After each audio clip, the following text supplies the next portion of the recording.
తెలంగాణ ఖజానాకు మళ్లీ కొత్త కష్టాలు వచ్చేశాయి. బడ్జెట్ అంటేనే రేవంత్ రెడ్డి గారికి భయం పట్టుకుందా, లేక 6 గ్యారెంటీల పేరుతో ఆకాశాన్ని తాకే హామీలిచ్చి ఇప్పుడు వాటిని ఎలా నిలబెట్టుకోవాలో తెలియక తలపట్టుకుంటున్నారా అన్న సందేహాలు సామాన్యుల్లో మొదలయ్యాయి.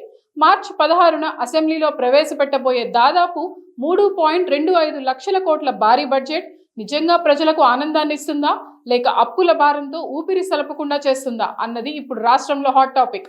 చూడబోతే రేవంత్ సర్కార్ అప్పులతోనే అభివృద్ధి అనే కొత్త ఫిలాసఫీని నమ్ముకున్నట్లుంది.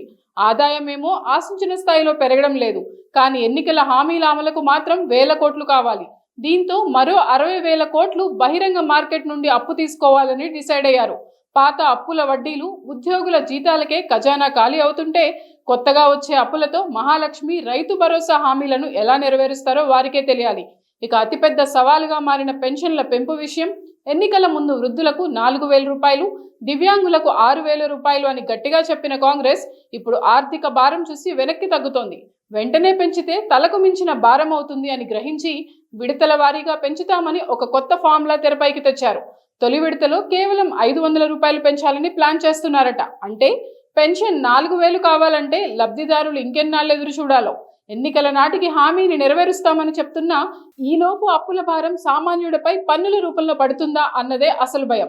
ఈ తరుణంలో ప్రతిపక్ష బీఆర్ఎస్, కేటీఆర్ ఆధ్వర్యంలో ప్రభుత్వంపై ఒత్తిడి పెంచుతోంది. 95% హామీలు అమలు కాలేదు అంటూ లేఖలతో వేడెక్కిస్తుంది. దీంతో రేవంత్ రెడ్డి గారికి నిద్ర కరువైంది. పన్నుల భారం వేయలేరు, హామీలను ఆపలేరు. ఈ మధ్యలో బడ్జెట్ బండిని ఎలా లాగాలనేదే ఇప్పుడు రేవంత్ రెడ్డి సర్కార్ ముందున్న ప్రధాన అగ్ని పరీక్ష.